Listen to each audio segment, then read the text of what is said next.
Good morning, sixth graders. Okay, before we go into our grammar lesson, it's Thursday, yay! I know our Thursdays and our weekends look a little different than they normally do, but still a reason to celebrate, right? Just a reminder of the things that you have due, and really you should have been working on this all week, so you could potentially be done today, and then you wouldn't have any homework over the weekend. So remember, you need to be reading Nori Ryan's song through chapter 16. Okay, so stop at 17, read through chapter 16. You should be writing your one-page essay over how Nori Ryan has shown responsibility so far in the book, in the chapters that you've read. Your 3-paragraph planet research paper. You should have already chosen a planet. You should have been researching that, and you need to write your 3 paragraphs. Your history, your daily review. It's 2 questions a day, really easy, Monday through Friday. So make sure you have all of those done. And we need to make sure that you are emailing or taking a picture of the work that you are finishing and sending it to me. So you can send it, your parents can send it to me, or you can send a personal text with a picture of your work to me, okay? All right, so there's that. Before we go into our grammar, because these videos I'm making at separate times, I just want to tell y'all that I miss y'all. And this is really hard. I hate not being able to be in class with y'all and interact. I miss y'all smiling faces, your funny jokes, how you talk all the time. I miss it now. This is a special weekend. It's Easter weekend, and even though it looks different than it normally does, I hope that you will still find reason to celebrate with your family, because even though things look different, and maybe we're having to celebrate different, the reason that we celebrate is still there. So I just pray for y'all this weekend. I pray that y'all have a great Easter weekend, and then we will start our videos again on Tuesday, okay? I'll talk to y'all later. Okay guys, we are going to be on page 365. That's where lesson 83 starts. It goes on for a few pages, but that's where the lesson starts if you want to read through it. As we go on, if we get to any particular sentences, I will make sure to tell you what page we are on so you can follow along. So this whole chapter we've been talking about capitalization and punctuation. And the last few lessons we have been talking specifically about commas. So there are some rules that we use when deciding where and when to use commas. We know that we use commas to set off direct quotations, which is a speaker's exact words. We use commas to separate words or phrases in a series.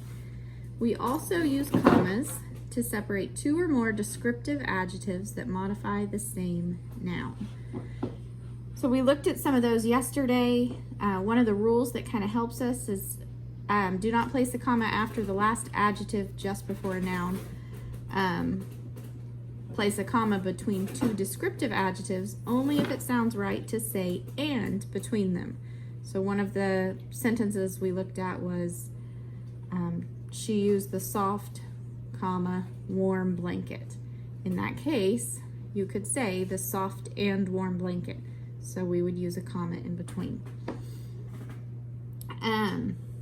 Okay, so today we are going to look at,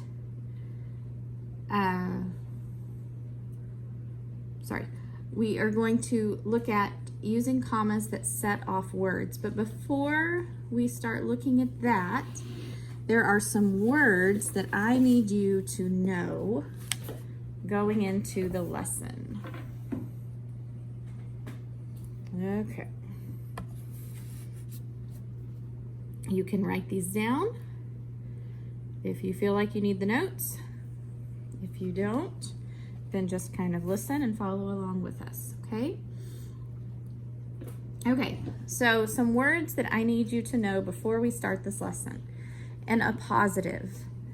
An appositive is a noun that comes after another noun or pronoun to explain it more fully. So I've given you an example here. Our first president, comma, George Washington, comma, was from Virginia. So an appositive would be George Washington. George Washington is just another noun that explains our first noun, okay? It gives us a little more information on who exactly our first president was, okay? So an appositive comes after another noun or pronoun and just helps to explain it a little more fully, okay? We also, another word I need you to know is a noun of direct address.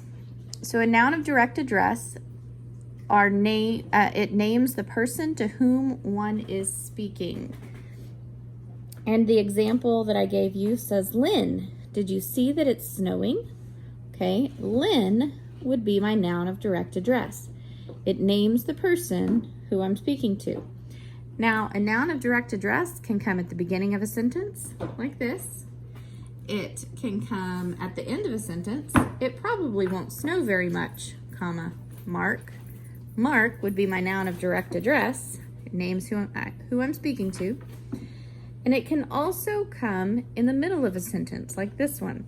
This says, your answer, comma, my friend, comma, is correct, okay? Your friend would be my noun of direct address. The last word that you need to know, hope you can see this, is a parenthetical element, okay? We all know what parentheses are, right?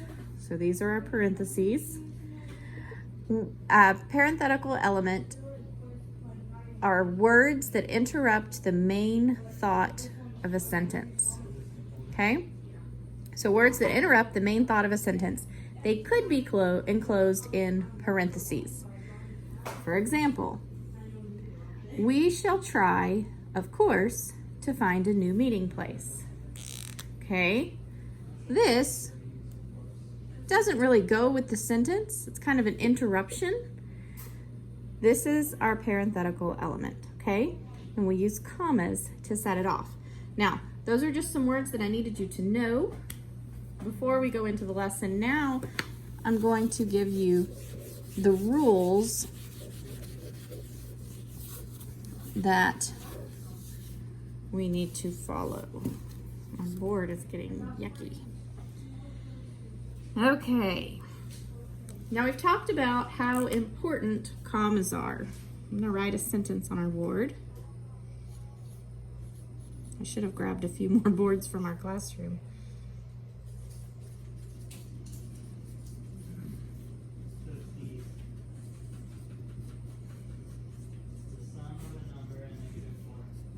Okay. Now, here I have a sentence with no commas. Dennis, you and I will paint the barn. This sentence can have two meanings depending on how it is punctuated.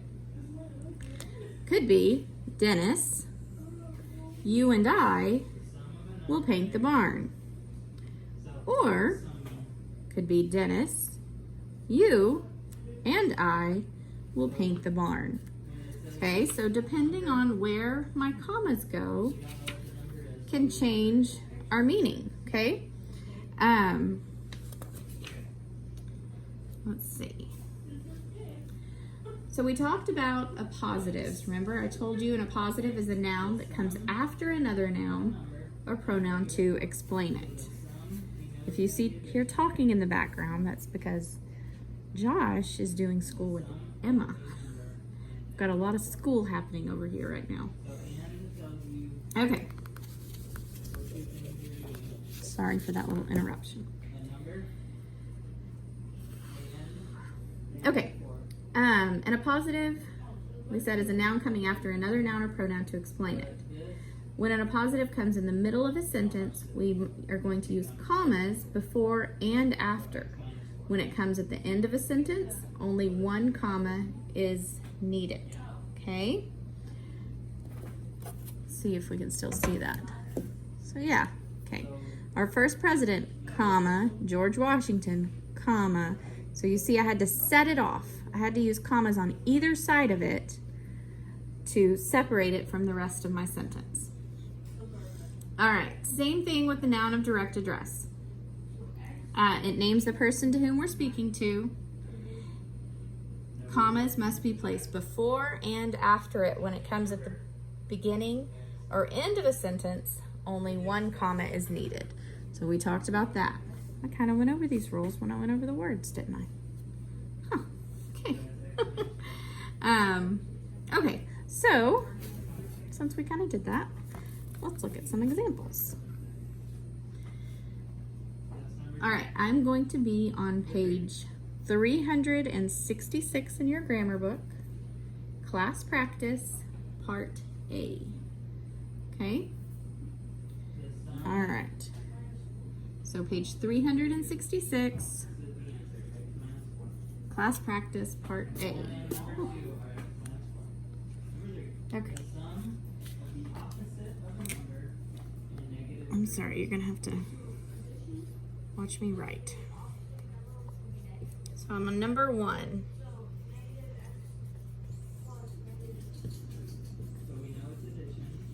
So we're gonna look at the first 3 sentences.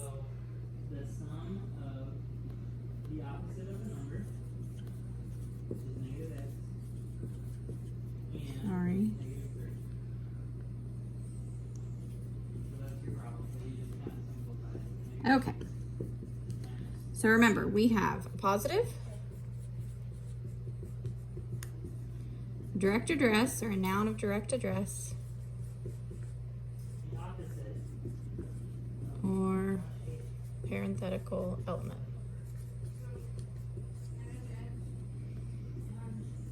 I'm not gonna write that out. Okay. So let's try and figure out which rule this applies to. I already put my comma there. It's in me to do that. The second man, Noah Weaver, has always been a good worker. Okay. Noah Weaver gives me more information about the second man. It tells me who the second man was, right? So which one of these gives me more information and comes after a noun or pronoun? Excuse me. The appositive, that's right. Okay? Because it's in the middle of my sentence, I have to set it off with commas. I have to put commas on either side of it. The second man, comma, Noah Weaver, comma, has always been a good worker, period. Abby, I put that period there for you because you're always having to remind me. Okay. All right. Our next sentence, let's look at number 2. Page 366, part A.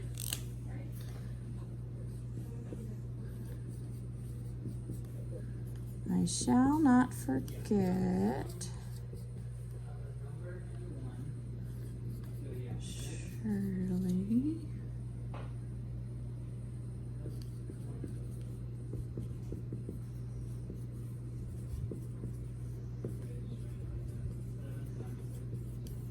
All right, I shall not forget, Shirley, how kind you have been. Okay, so this, Shirley, tells me who I'm talking to, okay? I'm talking to Shirley. So which one of these, bug, which one of these is the person to whom I am speaking? A positive, direct address, or the parenthetical element? Good, it's the noun of direct address. So I'm speaking to Shirley. Once again, because Shirley is in the middle of my sentence, I have to set it off with commas, meaning comma before and a comma after. I shall not forget, comma, Shirley, comma, how kind you have been. Now guys, if Shirley had been at the beginning of this sentence, I would only put a comma after it. Shirley, comma, I shall not forget how kind you have been.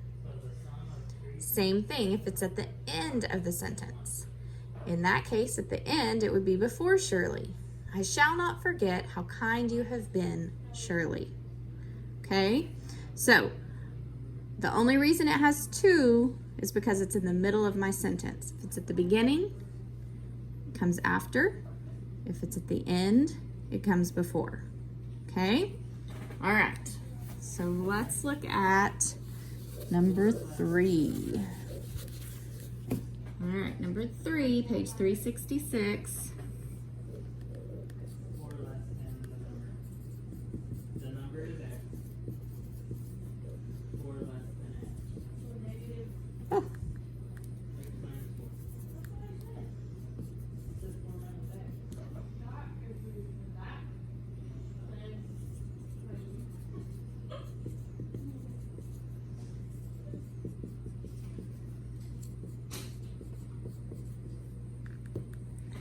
all right.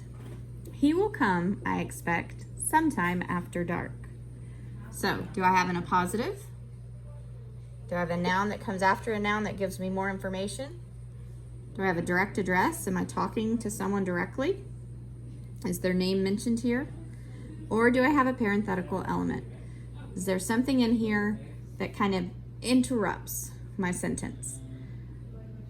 He will come, I expect, sometime after dark. Okay? So this could be in parentheses. I'm interrupting my sentence. Once again, just like the other two sentences, because it is in the middle of my sentence, I'm going to put a comma before and a comma after. Okay? All right. He will come, I expect, sometime after dark. All right, and if we look on, I'm just going to read these. I'm not going to write them down. Number 4 says, other boys and girls you must recognize are much less fortunate. All right. So number 4 would also be the parenthetical element. Other boys and girls you must recognize, so you must recognize would be my interruption, so I have commas on either side, are much less fortunate. Number 5, I want to visit your farm, Uncle Reynold, as soon as I have time. So that one would be the noun of direct address. I'm speaking to Uncle Reynold. Number 6, my kitten, a gift from our neighbor, has black and white fur. So this one would be in a positive. My kitten, comma, a gift from our neighbor. That would be my appositive. It tells me more about the kitten. Has black and white fur. Okay? All right. So I want you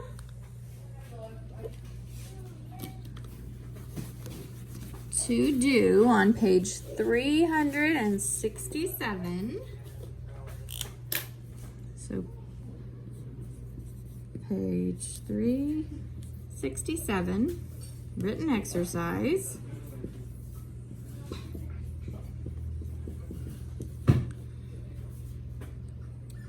You are going to do